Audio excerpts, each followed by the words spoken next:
내가 하나님을 의지하여 그의 말씀을 찬송하며 여호와를 의지하여 그의 말씀을 찬송하리이다. 하나님은 영이시니 예배하는 자가 신령과 진정으로 예배할지니라.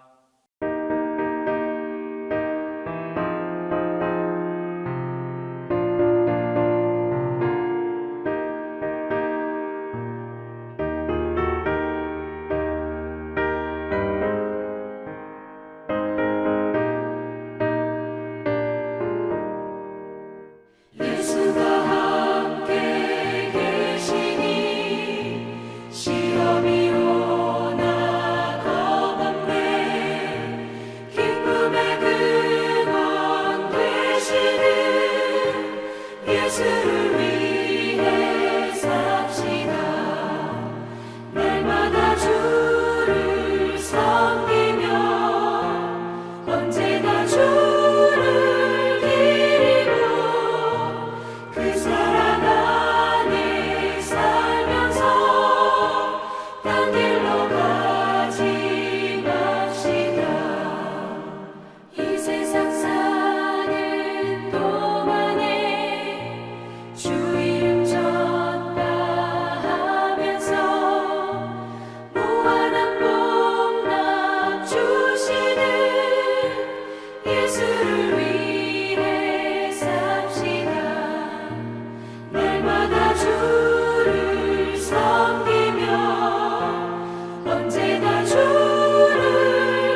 우리의 기쁨이 되시는 전능하신 하나님, 우리를 사랑하사 수요 예배 자리로 불러주셔서 감사합니다. 이 시간 찬양과 경배로 주께 드리오니 이 예배를 기쁘게 받아 주옵소서. 하나님의 자녀로서 세상과 구별되게 살지 못했던 우리의 연약함과 제약을 정결하게 씻어주사 믿음 위에 굳게 서서 승리의 삶을 살아갈 수 있도록 인도하여 주옵소서. 성령 충만함으로 오직 믿음의 주여 온전하신 하나님만 바라볼 수 있도록 주의 은혜로 붙들어 주옵소서. 이 나라 이 민족을 불쌍히 여겨 주옵소서. 계엄령 선포 이후 위태하고 어려운 시기를 지나고 있습니다. 하나님의 정의와 사랑으로 이 나라를 다스려 주옵소서. 정치 지도자들이 올바른 결정을 하여 이 나라가 경제적, 정치적 모든 면에서 속히 안정이 되고 회복이 되어 평화롭고 살기 좋은 대한민국이 되게 하옵소서. 우리 동신교회를 사랑하신 하나님, 우리 교회에 맡겨주신 복음의 사명을 잘 감당하게 하옵시고 예배가 살아있고 사랑이 넘치는 교회 되게 하옵시고 영혼을 불쌍히 여기고 많은 영혼을 구원하여 이 시대를 변화시키는 구원의 방주가 되게 하옵소서.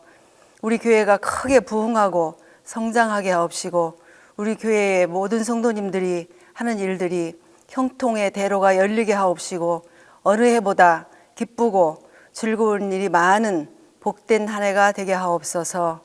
하나님, 어린이 겨울성경학교와 수련회가 하나님 은혜 가운데 잘 진행되게 하셔서 감사합니다. 주의 자녀들이 말씀을 통하여 믿음이 성장하고 하나님의 사랑을 깊이 아는 지혜를 허락하여 주옵소서. 교육자와 교사들에게 성령 충만한 은혜를 내려 주옵소서.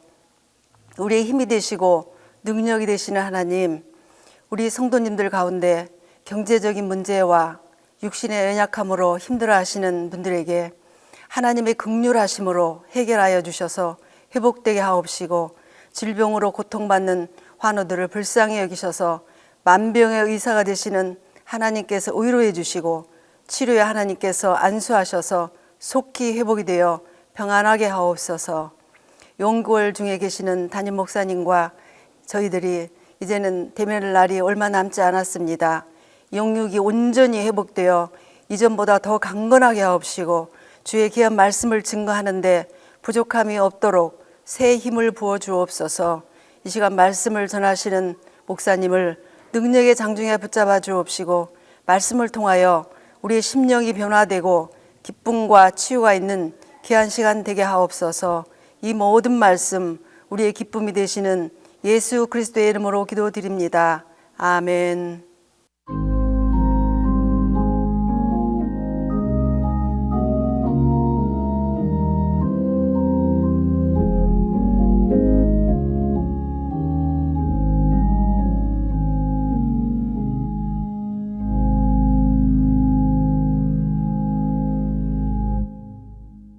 수요 예배해 주시는 하나님 말씀은 시편 37편 1절에서 9절입니다. 구약 성경 시편 37편 1절에서 9절입니다. 악을 행하는 자들 때문에 불평하지 말며 불의를 행하는 자들을 시기하지 말지어다. 그들은 풀과 같이 속히 배임을 당할 것이며 푸른 채소같이 쇠잔할 것임이로다. 여호와를 의뢰하고 선을 행하라. 땅에 머무는 동안 그의 성실을 먹을거리로 삼을지어다. 또 여호와를 기뻐하라. 그가 내 마음의 소원을 내게서 이루어 주시리로다. 내 길을 여호와께 맡기라.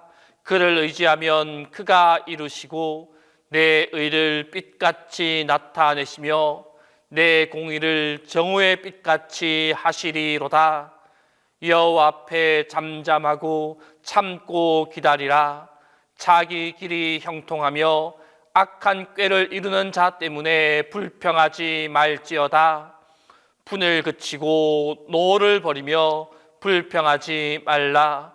오히려 악을 만들 뿐이라. 진실로 악을 행하는 자들은 끊어질 것이나 여호와를 소망하는 자들은 땅을 차지하리로다.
영국의 한 직물 공장에는 한 가지 중요한 규칙이 있습니다. 작업 도중에 실이 엉키면 우선 매니저에게 보고하는 것입니다. 어느 날 새로운 직원이 들어왔습니다. 그런데 정말 작업 도중에 실이 엉켜버리는 일이 생겼습니다. 신입 직원은 매니저에게 먼저 보고하지 않고 자기가 문제를 해결해 보고자 노력했습니다. 하지만 노력하면 노력할수록 도리어 실은 더 많이 엉켜버렸습니다. 결국 그는 포기하고 매니저에게 사실대로 보고했더니 매니저가 아주 불같이 크게 화를 내었습니다. 왜 나에게 진작 말하지 않았습니까? 그러자 신입 직원은 나는 최선을 다했습니다 하고 대답하며 오히려 자신의 노력을 피력했습니다.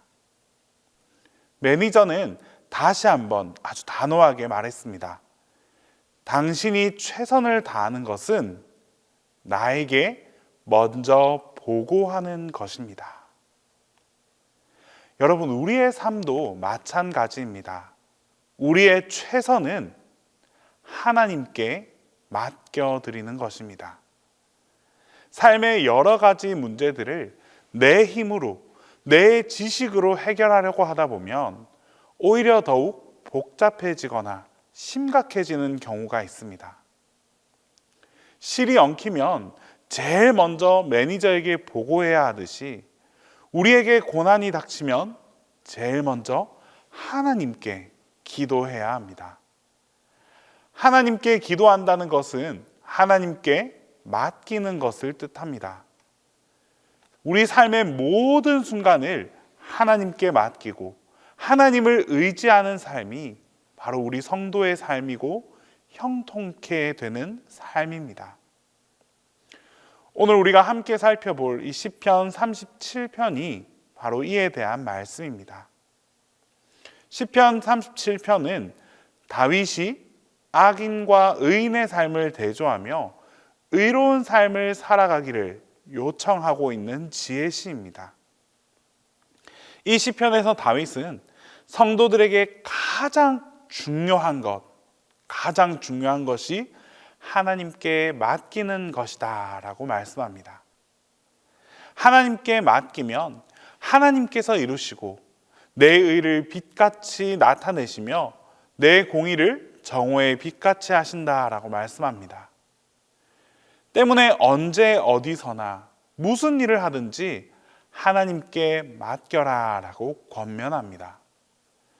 그런데 실상 많은 성도들은 하나님께 맡기지 못하고 날마다 염려와 근심과 걱정을 끌어안고 살아가고 있습니다. 히브리어로 맡긴다라는 말의 뜻은 산 위에서 산 아래로 굴러서 내려 보낸다라는 뜻입니다. 하나님께 맡긴다라는 말은 모든 근심, 걱정, 염려를 하나님께 굴려 보내는 것을 의미합니다. 우리 앞에 놓여 있는 이 모든 근심과 걱정과 무거운 짐을 하나님께 굴러 보내는 것이 맡기는 것이고, 그렇게 했을 때 우리는 이 모든 문제로부터 벗어날 수 있는 놀라운 신앙 체험을 할 수 있게 됩니다. 마태복음 8장에서 제자들이 예수님과 함께 배를 타고 갈릴리 바다를 건너고 있었습니다.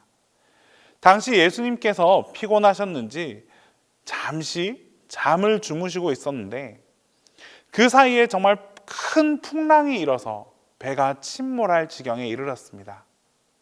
제자들은 먼저 온갖 기술과 힘을 다해서 노를 한번 저어 보았습니다. 그러나 아무 소용이 없었습니다. 그래서 그들은 어쩔 수 없이 주무시고 계시는 예수님을 깨워서 예수님께 이 상황을 맡겨드렸습니다. 그러자 어떻게 되었습니까? 예수님께서 모든 바람과 파도를 아주 잔잔하게 만들어 주셨습니다. 우리의 삶도 제자들과 별반 다르지 않습니다. 우리가 예수님을 믿고 모시고 있는 것만으로 해결되지 않습니다. 우리의 모든 상황과 형편을 주님께 아뢰고 주님께 맡겨드릴 수 있어야 합니다. 그리할 때 우리의 문제가 해결되는 역사가 일어납니다. 그러므로 성도의 삶이란 한편으로는 우리의 모든 문제를 하나님께 맡기는 훈련, 그 훈련의 과정이라고 말해도 틀리지 않습니다. 많은 성도들은 인생의 무거운 짐을 하나님께 맡겨지지 않습니다. 자기 스스로 지고 가려고만 합니다. 그래서 예수님을 믿으면서도 기쁨이 없고 무거운 짐을 그대로 지고 그 무거운 짐과 더불어 씨름을 하며 그렇게 살아가고 있습니다. 오늘 5절에 내 길을 여호와께 맡기라 라고 말씀합니다. 여기에서 길이란 말은 히브리어로 인간이 어찌할 수 없는 장래의 일을 뜻하는 말입니다. 우리 인간은 장래에 자신이 어떤 일이 일어날지 아무도 모릅니다. 뻔한 것 같고 또 다 아는 것 같지만 또 잘 준비한 것 같지만 사실은 한 치 앞도 알 수 없는 것이 우리의 삶입니다. 유대인의 지혜를 모은 탈무드에 나오는 이야기가 있습니다. 어떤 맹인이 어두운 밤길을 가게 되었는데 자신이 앞을 보지 못하니까 길을 가다가 앞에서 오는 그 상대와 부딪힐까 봐 걱정이 되었습니다. 그래서 고민을 하다가 등불을 들고 길을 나서기로 했습니다. 앞이 보이지 않는 자신에게는 이 등불이 아무런 소용이 없었지만 혹 다른 사람들이 그 등불을 보고 맹인인 자신을 비켜갈 수 있도록 하기 위함이었습니다. 그렇게 준비를 하고 길을 나섰는데 그만 길을 가다가 정말 어떤 사람과 심하게 부딪히고 말았습니다. 그러자 이 맹인은 소리칩니다. 당신은 눈도 없습니까? 그러자 상대방이 어두워서 보지 못했습니다 라고 대답했습니다. 맹인은 이제 화가 나서 내가 지금 이렇게 등불을 들고 있는데 이 등불이 어떻게 보이지 않는단 말입니까? 라고 소리쳤습니다. 그러자 상대방은 도대체 등불이 어디에 있다는 말입니까? 라고 대답합니다. 그렇습니다. 맹인이 혹시나 하여서 자기 등불을 만져보니 불이 꺼진 지 오래되어서 이미 싸늘하게 식어 있었습니다. 맹인은 바람이 불어서 등불이 꺼진 것도 모르고 그 등불만 믿고 밤거리를 걸어 다닌 것입니다. 여러분, 우리 인생길도 맹인이 이 어두운 밤길을 걷는 것과 마찬가지입니다. 그래서 사람들은 어떤 일을 만나게 될지, 어떤 위험이 기다리고 있는지 알 수 없어서 각자 그 나름의 등불을 준비합니다. 지식의 등불, 물질의 등불, 권세의 등불을 준비하고는 그것이 내 미래의 인생을 지켜줄 것이다 라고 생각합니다. 그리고 이만한 등불이면 나를 지켜주기에 충분할 거다라고 생각합니다. 그러나 그 등불은 믿을 수 없는 등불입니다. 언제 바람이 불어서 어떻게 꺼질지 모르는 그저 작고 작은 등불일 뿐입니다. 그러므로 여러분, 우리가 어찌할 수 없는 장래의 일을 믿을 만한 보증이 되시는 하나님께 맡겨드릴 수 있기를 바랍니다. 여러분이 하나님을 만나고자 힘쓰면 하나님께서 여러분을 만나 주실 것이고, 여러분이 여러분의 삶을 하나님께 맡겨드리겠다고 결단한다면 하나님께서 그러한 삶을 가장 선하고 아름다운 길로 인도해 주실 것입니다. 또한 오늘 본문에서 다윗은 우리가 이 땅을 살면서 겪게 되는 가장 근본적인 질문을 던지고 있습니다.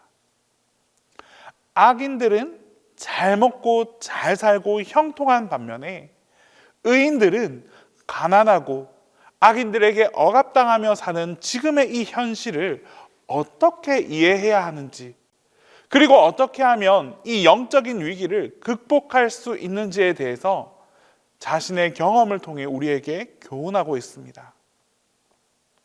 다윗은 오늘 본문에서 부정문과 긍정문 두 가지 형태로 여러 가지 예들을 제시하며 우리에게 하나님께 맡기는 삶을 살라라고 권면합니다. 부정문의 형태로 제시된 것은 1절에서 시기하지 말고, 7절에 불평하지 말며, 8절에 분을 그치고 노를 버리라 라는 이 인간의 내면적인 삶의 태도에 대해서 말을 하고 있습니다. 반면에 긍정문의 형태로 제시된 것은 3절에서 선을 행하고 성실하게 일하고, 또 5절에서 여호와께 맡겨라. 이처럼 이 긍정의 말, 인간의 외적인 삶의 행동에 대한 것들을 말씀하고 있습니다. 요약하면 시기하지 말고 불평하지 말며 분을 그치고 노를 버리고 선을 행하고 성실하게 일하되 모든 것을 여호와께 맡기라라는 것입니다. 그리고 여기에 대해서 우리가 이러한 삶을 살아가기 위해서는 우리의 열심이나 노력으로 되는 것이 아니라 하나님의 의와 하나님의 섭리를 신뢰할 때 가능하다라고 말씀합니다. 또한 악인들이 불법적인 방법으로 잘 되고 형통하게 되기 때문에 즉각적인 성공을 원하는 사람들을 유혹하지만 이러한 성공은 허상에 불과하고 악인들의 결국은 이미 멸망으로 예정되어 있다라고 말씀하고 있습니다. 또한 우리가 악인을 따르지 않고 믿음으로 의롭고 성실하고 선하게 살아가면 하나님께서 우리에게 상급을 주시는데 그 상급을 9절 말씀에서 여호와를 소망하는 자들은 땅을 차지하리로다 라고 말씀합니다. 악인들은 일시적인 형통의 삶을 살다 멸망하게 될 것이지만 믿음을 지키며 사는 이 의인들에게는 영원한 땅, 하나님의 나라가 주어진다라고 말씀합니다. 이것이 여호와 하나님을 의뢰하는 사람이 누리는 축복이자 열매입니다. 그러면서 다윗은 영원한 땅, 하나님의 나라를 소유하기 원한다면 우리에게 세 가지를 지켜라 라고 교훈합니다. 먼저 1절에서 불평하지 말라라고 말씀합니다. 우리 속담에 사촌이 땅을 사면 배가 아프다라는 말이 있습니다. 아무리 가까운 사이라 할지라도 남이 잘 되는 것을 시기하고 불평하는 것은 우리 인간이 가지고 있는 나쁜 심성입니다. 그런데 사촌이 아니라 악한 자들이 형통한 삶을 살고 오히려 그들이 의로운 사람들을 비웃고 억압하는 현실을 볼 때 의롭게 살려는 사람들은 더욱 좌절하고 분노할 수밖에 없습니다. 그런데 오늘 본문에서 다윗은 그들의 형통을 시기하지 말며 불평하지 말며 분노하지 말라. 그 대신 오히려 너는 선을 행하고 악을 피하고 은혜를 베푸는 삶을 살아라라고 교훈합니다. 여러분, 우리가 불평하면 이미 마귀 사탄에게 져버린 것입니다. 그러므로 하나님을 신뢰하고 세상의 부조리에 대하여 불평, 시기하지 말고 오히려 선을 베풀 수 있는 그런 여러분들이 삶을 살아가시기를 소망합니다. 이것이 하나님의 나라를 소유할 수 있는 바로 첫 번째 관문입니다. 두 번째는 3절에서 여호와를 의뢰하라라고 말씀합니다. 여호와를 의뢰하라라는 것은 여호와의 안으로 들어가 그분과 온전한 연합을 이루라라는 뜻입니다. 우리가 즐겨 부르는 찬양 중에 이런 찬양의 가사가 있습니다. 사람을 보며 세상을 볼 때 만족함이 없었네. 나의 하나님, 나의 한 분만으로 나는 만족하겠네. 우리가 세상에 속하여 세상을 보고 사람을 보고 악인들이 득세하는 이 현실을 보면 분노하고 원망할 수밖에 없습니다. 그러나 우리가 하나님을 바라볼 때 감사하고 만족한 삶을 살아갈 수 있습니다. 물론 오늘 이 시를 쓴 다윗도 힘들고 어려울 때마다 하나님을 바라보며 끝까지 견디어 승리의 삶을 살 수 있었습니다. 마찬가지로 어떤 고난이나 어떤 어려움이 닥치더라도 믿음으로 의롭게 살아간다면 하나님께서 반드시 이 모든 것들을 능히 이길 수 있는 힘을 주실 것입니다. 마지막 세 번째는 4절에서 여호와를 기뻐하라라고 말씀합니다. 또 여호와를 기뻐하라. 그가 내 마음의 소원을 내게 이루어 주시리로다. 보통 사람들은 생각하기를 마음의 소원이 이루어질 때 기쁨이 오고 즐거워지게 될 것이다 라고 생각합니다. 그러나 성경은 오히려 그 반대로 먼저 여호와를 기뻐할 때 마음의 소원이 따라서 이루어진다라고 말씀합니다. 원망하고 불평하면 이미 진 것입니다. 왜냐하면 이 원망과 불평은 하나님의 것이 아니기 때문입니다. 그러나 기쁨과 감사는 바로 우리 하나님의 것입니다. 항상 기뻐하라. 쉬지 말고 기도하라. 범사에 감사하라. 이것이 그리스도 예수 안에서 너희를 향하신 하나님의 뜻이니라 라는 말씀을 믿고 나아가는 사람은 하나님께서 도우십니다. 하나님께서 도와주시기 때문에 그 누구도 막을 수가 없습니다. 그래서 그러한 사람을 성경에서는 세상이 감당하지 못하는 사람, 세상을 이기는 사람이라고 말씀하고 있습니다. 여러분, 우리에게는 하나님께서 항상 함께 하십니다. 신앙인으로서 지녀야 할 가장 기본적이고 근본적인 고백이 바로 하나님께서 함께 하심입니다. 우리가 이 믿음을 다시 한번 굳건히 함으로 불평하지 않고 하나님을 바라보며 하나님을 기뻐함으로 살아갑시다.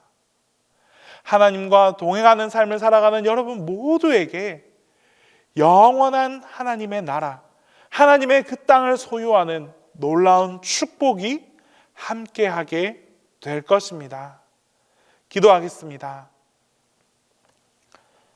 하나님 아버지, 저희들이 최선을 다해 사는 것은 오직 하나님께 맡기는 것임을 깨닫게 하심에 감사드립니다. 이 험한 세상 속에서 하나님의 뜻대로 살아가게 하셔서 이 땅의 빛과 소금이 될 뿐만 아니라 복되고 형통함으로 많은 사람을 생명의 길로 이끄는 복음의 증인으로서의 삶을 살게 하여 주시옵소서. 예수 그리스도의 이름으로 기도합니다.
이제는 우리 주 예수 그리스도의 은혜와 하나님 아버지의 사랑과 성령님의 교통하심이 하나님을 의뢰하고 하나님만 바라보며 살아가기로 결단하는 우리 모든 동신교회 교우들 위해 이제로부터 영원토록 함께 하시기를 간절히 축원하옵나이다.